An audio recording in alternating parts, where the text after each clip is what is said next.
नमस्कार, जनता टीवी देख रहे हैं आप। मैं हूं आपके साथ अमन त्रिपाठी और बुलेटिन में वक्त है चर्चा का। उत्तराखंड के पूर्व सीएम और कांग्रेस के वरिष्ठ नेता हरीश रावत की सोशल मीडिया पोस्ट ने प्रदेश की राजनीति में नई बहस छेड़ दी है।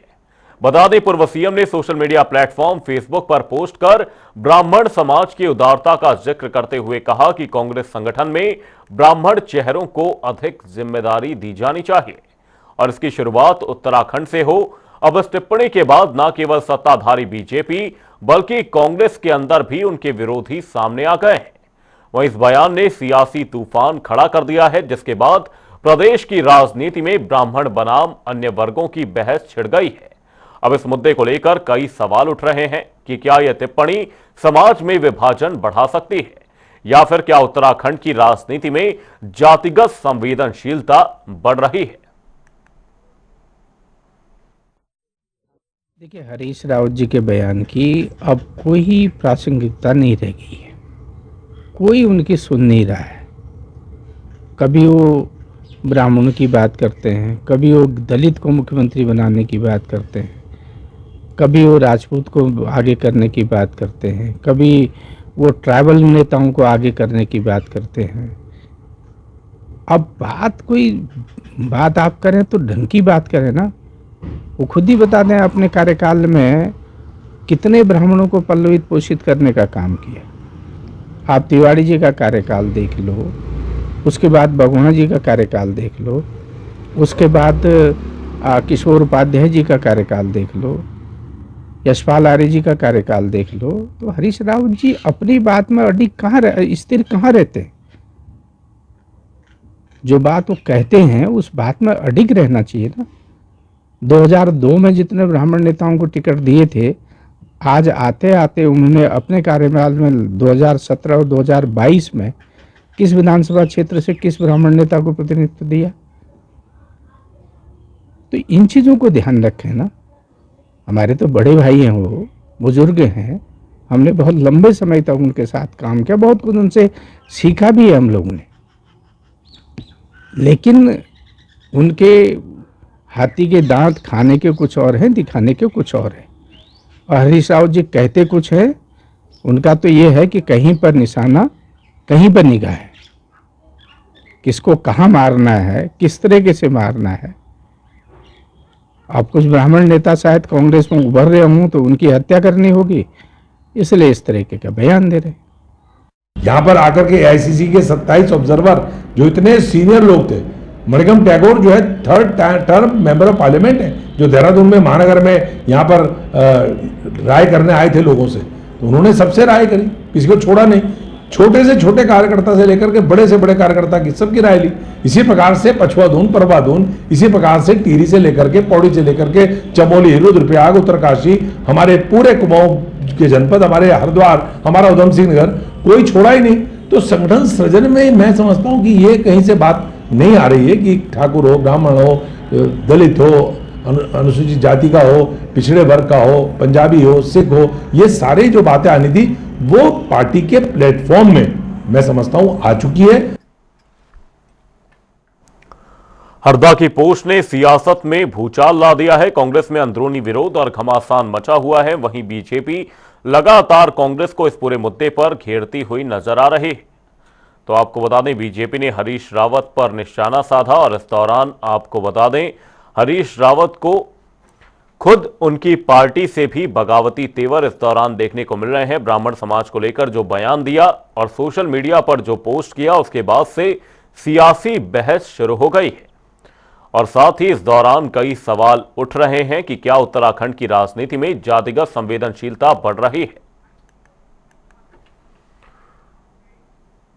और इसी मुद्दे पर चर्चा करने के लिए हमारे साथ हमारे तीनों ही मेहमान जुड़ चुके हैं। बीजेपी से पक्ष रखने के लिए मथुरा दत्त जोशी प्रदेश प्रवक्ता हमारे बीच मौजूद हैं। कांग्रेस का पक्ष रखने के लिए वरिष्ठ नेता आशीष सैनी जी हमारे साथ मौजूद हैं। वहीं राकेश मिश्रा राजनीतिक विश्लेषक के तौर पर इस चर्चा में हमारे साथ होंगे। आप तीनों ही मेहमानों का बहुत बहुत स्वागत है जनता टीवी पर। और चर्चा के सिलसिले को आगे बढ़ाते हैं। पहला सवाल बीजेपी प्रदेश प्रवक्ता मथुरा दत्त जोशी जी से। मथुरा दत्त जोशी जी, आपसे यह जानने का प्रयास करेंगे कि जिस तरह से एक बयान बीजेपी प्रदेश अध्यक्ष महेंद्र भट्ट की ओर से सामने आया कि यह जातिवादी बयान है, तो इसे किस तरह से देखा जाए? जब भी यहां पर उत्तराखंड में मुख्यमंत्री बनाए गए हैं तो वो ब्राह्मण और राजपूत चेहरों से ही आए हैं। तो ऐसे में आप किस आधार पर कांग्रेस को इस बयान पर घेरते हुए नजर आ रहे हैं? क्योंकि जब भी मुख्यमंत्री बनाए जाते रहे और यहां तक कि जब भी कोई ऐसी संरचना तैयार की जाती है संगठन में भी, तो उसमें जातिगत संरचना का खास तौर पर ध्यान दिया जाता है।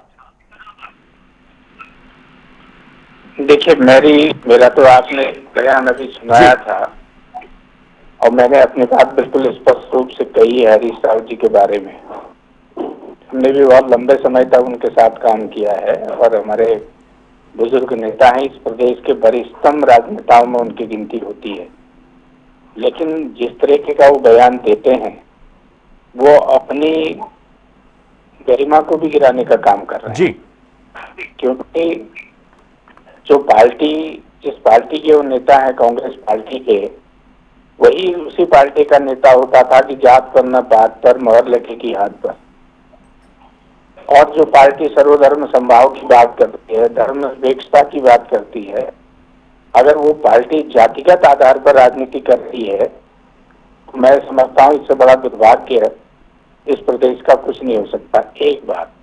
दूसरी बात यह है कि मैंने कहा था आपको अभी कि हरीश जी के बयान की अब कोई प्रासंगिकता नहीं रह गई है जी। वो कहते कुछ है, करते कुछ है। जब वो 2002 में मैंने कहा कि कितने ब्राह्मण नेताओं को अध्यक्ष थे, टिकट दिए थे उन्होंने। 2007 में कितनों के टिकट काट दिए ब्राह्मण नेताओं के, वहां पर किस वर्ग के लोगों को सामने लाए थे, ये खुद वो जानते हैं। 2012 की स्थिति भी उनको मालूम है, क्योंकि वो टिकट बांटने मालूम है। हर हमेशा कांग्रेस में टिकट बांटने में, टिकट प्राप्त करने में या टिकट दिलाने में नंबर 1 में हो रहे हैं। 2017 में तो सारे टिकट उन्होंने बांटे, क्या स्थिति कर दी उन्होंने जी।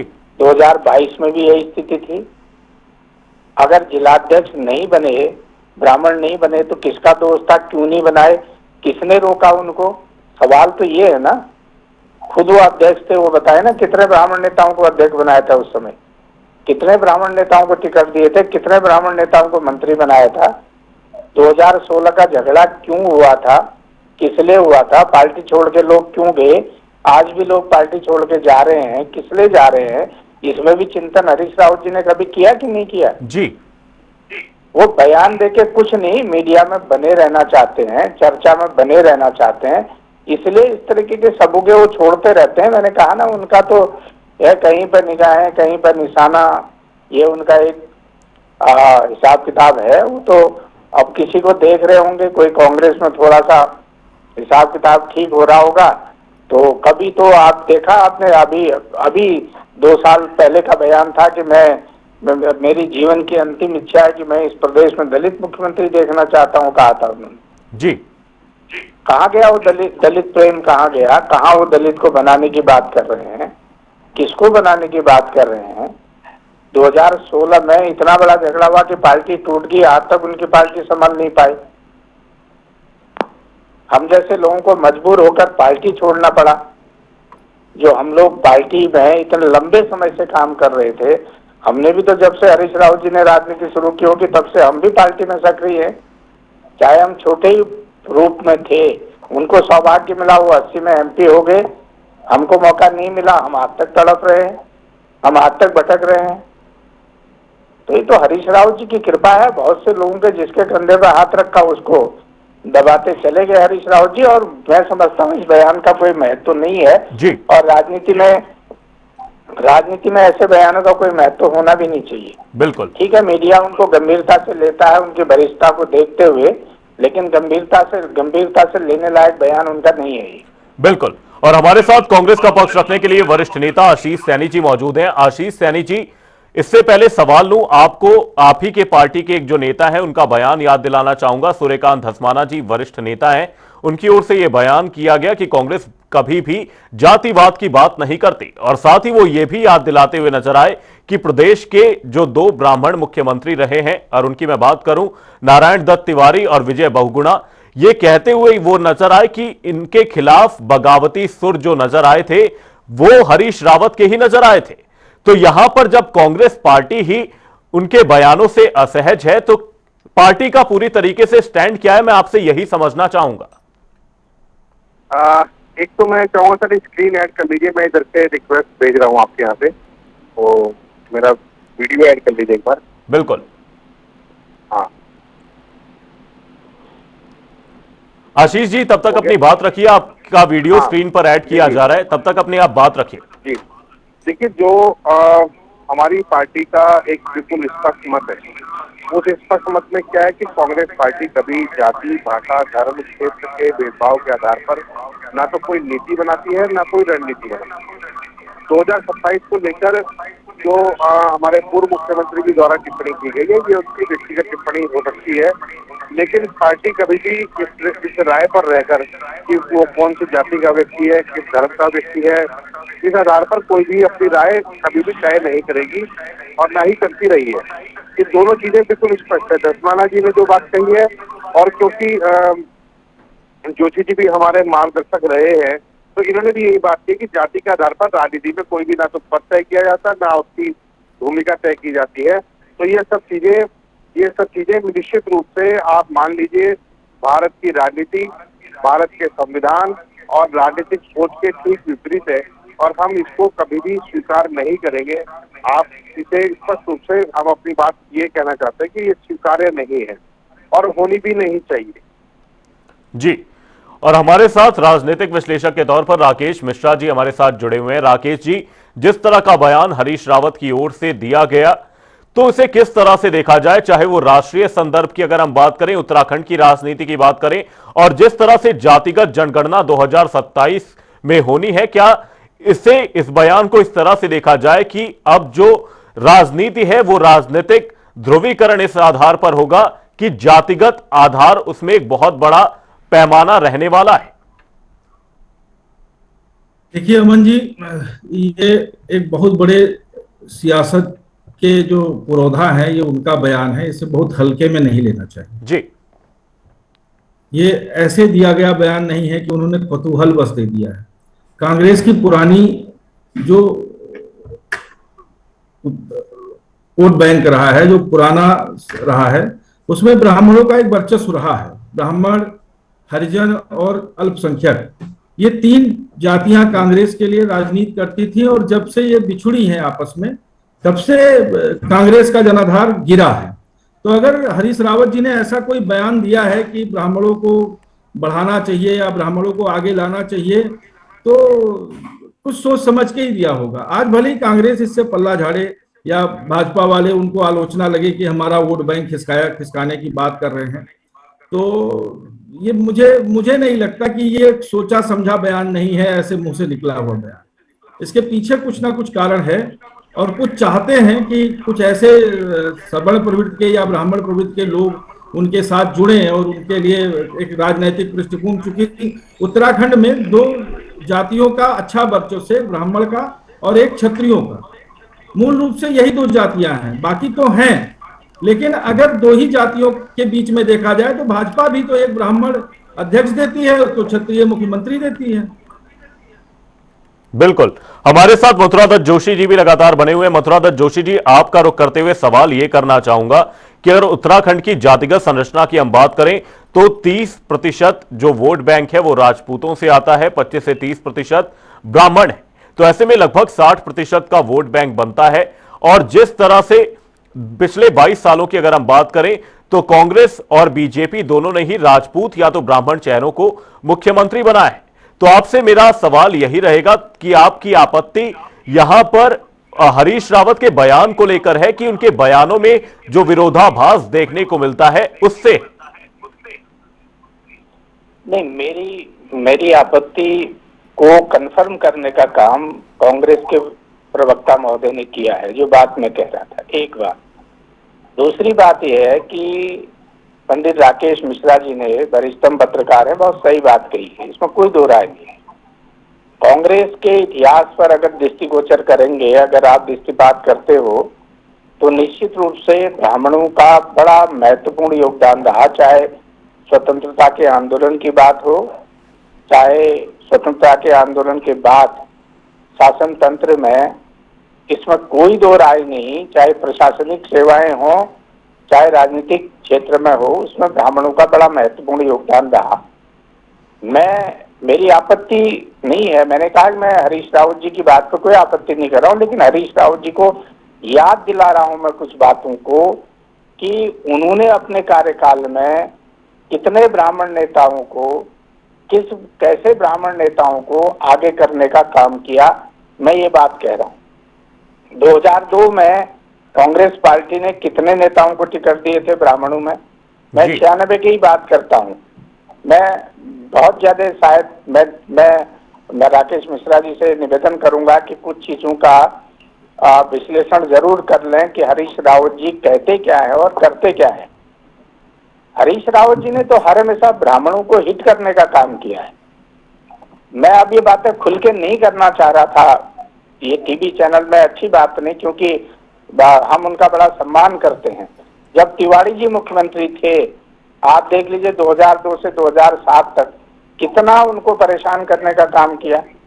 कितनी बार मुख्यमंत्री हट गए हैं, मैं बन रहा हूँ, फला बन रहा है, कितने विधायक दिल्ली जाते थे। मतलब इन बातों का रावत जी बात बिल्कुल ठीक कर रहे हैं, लेकिन अपना भी तो देख लें पहले कि उन्होंने क्या काम किया, कितने लोगों को मारा, कितने लोगों को। अब इन चीजों को ज्यादा कहना ठीक नहीं है ना। कुछ चीजें ऐसी होती हैं कि हम लोग भी राजनीति में लंबे समय से हैं और राजनीतिक काम कर रहे हैं, ठीक है। अब समय की बातें हैं, ये पार्टियां छोड़नी पड़ी, पार्टी को अलविदा कहना पड़ा, और किन लोगों से पीड़ित होकर हम लोगों ने पार्टियां छोड़ी हैं, इसमें भी तो चिंतन होना चाहिए जी। और दूसरी बात मैंने कही ना कि ठीक है, उसी कांग्रेस पार्टी ने ये भी तो नारा दिया था कि जात पर न पात पर मोहर लगेगी हाथ पर, एक बात। दूसरी बात ये थी कि 80 के बाद कांग्रेस पार्टी में कितना बड़ा बदलाव आया। तीसरी बात, उनके नेता हमारे भी नेता रहे हैं, आदरणीय राहुल गांधी जी कहते हैं जातिगत जनगणना होनी चाहिए। क्या हरीश रावत जी उसके पक्ष में है कि नहीं है? कई चीजें हैं, कई बातें हैं ना, इसलिए हरीश रावत जी को बात मैंने इसलिए कहा गंभीरता से मैं तो नहीं लेता व्यक्तिगत रूप से। मैं राकेश जी का बड़ा सम्मान करता हूं, मिश्रा जी का, वो ठीक कह रहे हैं, लेकिन वरिष्ठतम नेता मैं ये मानता हूं, वो इस प्रदेश के वरिष्ठतम राजनेताओं में से नंबर 1 में है। उनके मुकाबले पक्ष और विपक्ष में वरिष्ठता में कोई नेता नहीं ठहरता, उनके अनुभव के आधार पर नहीं ठहरता, लेकिन उनकी जो राजनीतिक चतुरता है, कुटिलता है, जो रणनीति वो बनाते हैं, किस तरीके से क्या, अब हम लोग उनके नजदीक रहे, हमसे बेहतर कोई नहीं जानता है उनको। मैं इसलिए बात कह रहा हूँ। अभी मेरी बात को तो ठीक है, कांग्रेस के प्रवक्ता महोदय का धन्यवाद करूंगा, कम से कम उन्होंने ये बात कही कि कांग्रेस इस आधार पर राजनीति नहीं करती है, क्योंकि आज जो कांग्रेस का वर्तमान नेतृत्व है वो तो जातिगत आधार पर कहता ही नहीं। वो तो कह रहे हैं जिसकी जितनी भागीदारी, जिसकी जितनी हिस्सेदारी उसकी उतनी भागीदारी कह रहे हैं ये लोग जी। अब ये बात रावत जी को तब सोचनी चाहिए थी जब वो सत्ता के शिखर में थे। आज पछता के क्या करता है? अब पछता है, हो तो गया, चिड़िया चुग गई खेत। अब तो सब कुछ समाप्त हो रहा है, अंतिम पड़ाव में है, 80 पार कर गए हैं, राजनीतिक जीवन में सब कुछ उनको प्राप्त हो गया है, और जितना उन्होंने अपने राजनीतिक जीवन में जिसको जहां पर जो उसके साथ जो भी करना था वो किया उन्होंने। बहुत से लोग हैं उनके, आप देख लीजिए ना, बहुगुणा जी के साथ क्या व्यवहार नहीं किया, हटाने के लिए उनको कितनी कोशिश की कि मैं ही मुख्यमंत्री बनूंगा, उन्होंने कहा तो। अब मैं इन चीजों को टीवी में के चैनल पर खोल के अच्छी बात नहीं ना, उसका फिर विवाद होता है, मैं इसलिए नहीं पढ़ता हूँ। बात का जरूर उनकी बात का सम्मान है, वो ठीक बात करते हैं, इसमें कोई दो राय नहीं। उन्होंने उनका पूरा बयान मैंने सुना, जो बात राकेश जी कह रहे हैं वही बात उन्होंने भी कही है।